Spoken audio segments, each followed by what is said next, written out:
8-minute. Please, you ever heard of this guy? Well, if you have, do us all a favor and hit that subscribe button. Thank you.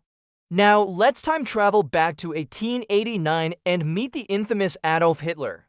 Born in Austria, young Adolf had dreams of becoming an artist.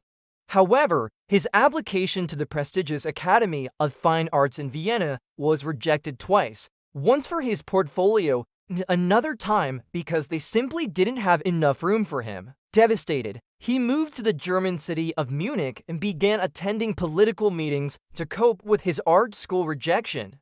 It was here that he first encountered anti-Semitic propaganda, and it wouldn't take long for him to latch on to these hateful ideologies. In 1913, he joined the German Workers' Party, later renamed the National Socialist German Workers' Party, or Nazi Party for short. During World War I, Hitler served in the army as a messenger and was awarded several medals for his service. When Germany lost the war, he blamed the loss on the democratic government and continued to spout anti-Semitic rhetoric while living in a state of constant poverty. By 1921, Hitler was an ordained member of the Nazi Party and began attracting followers with his fiery speeches about nationalism, militarism, and hatred towards Jews, communists, and anyone else who wasn't a member of his party.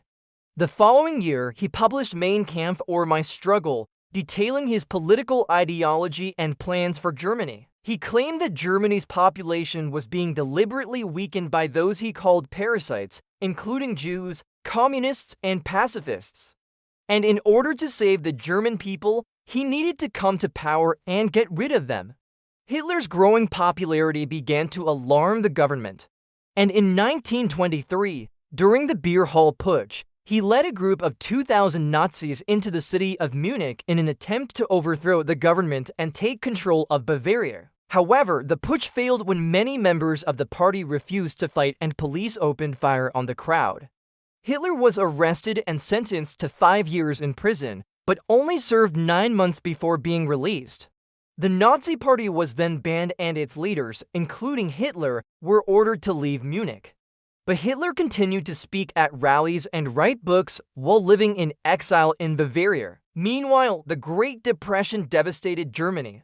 People were losing their jobs and turning to Hitler and the Nazi Party for answers. They promised to end the Depression, restore Germany's greatness, and punish those responsible for the country's poor state. In 1930, the Nazi Party won a significant number of seats in the Reichstag, the German parliament, and by 1932, Hitler was the leader of the largest party in the Reichstag. Behind the scenes, President Paul von Hindenburg appointed Hitler as chancellor in January of 1933. While no one thought much of it at the time, Hitler's close friend and deputy, Rudolf Hess, would later claim that this was the moment when Hitler's rise to power truly began. That February, the Reichstag building mysteriously burned to the ground and Hitler blamed communists. He convinced the fearful president to sign the Reichstag Fire Decree, which suspended civil liberties and allowed the police to arrest people without charging them with a crime.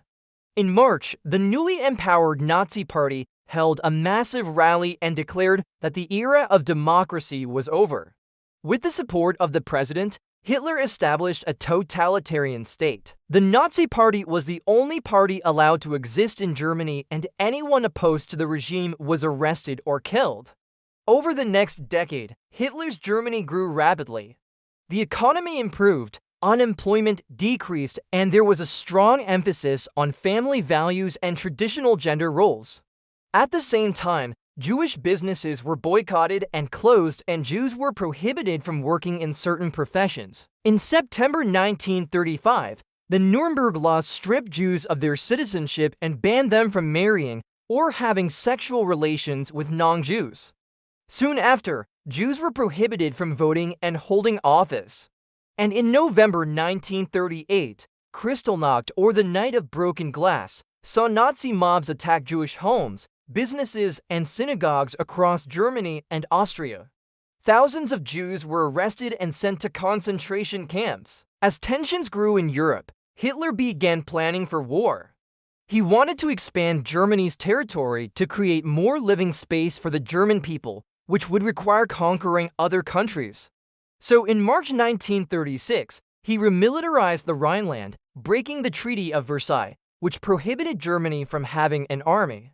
Then in 1938, he annexed Austria and demanded the Sudetenland region of Czechoslovakia. When France and Britain refused to give up the territory, Hitler decided to invade.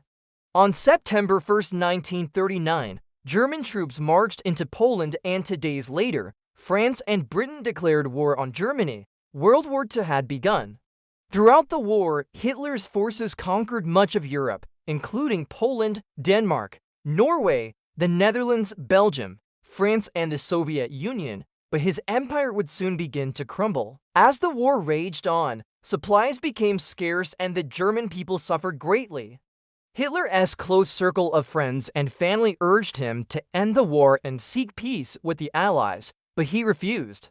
Instead, he continued to plan his future empire, which would include enslaved populations across Europe. In 1942, the Wannsee Conference organized by the Nazi leadership decided the fate of European Jews, ordering their deportation to concentration camps where many of them were murdered immediately upon arrival. Over the course of the Holocaust, approximately 6 million Jews were systematically murdered by the Nazis. Other groups targeted by the Nazis included Roma, gay men, people with disabilities, and Jehovah's Witnesses. As the war turned against Germany, Hitler's paranoia and erratic behavior increased. He began firing high-ranking officers who disagreed with him and made decisions hastily, often without consulting anyone. Ultimately, though, it would be his downfall. In April 1945, Soviet troops entered Berlin and began bombing the city.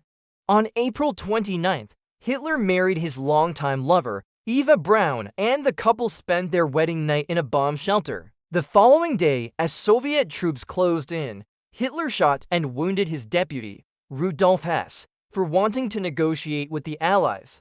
That evening, with the help of his wife, Hitler took his own life. They both died from cyanide poisoning and were later given a bizarre funeral, with some accounts claiming that their bodies were burned and the ashes scattered over the Neva River. Others say they were buried in a nearby garden. But no one really knows what happened to their remains. In the end, Hitler left behind a legacy of terror, genocide, and war crimes. His actions serve as a warning to future generations of the dangers of unchecked power, unchecked hate, and how ordinary people can succumb to the allure of fascism. Thank you so much for watching and subscribing. We hope you learned something new, and we look forward to seeing you in the next video.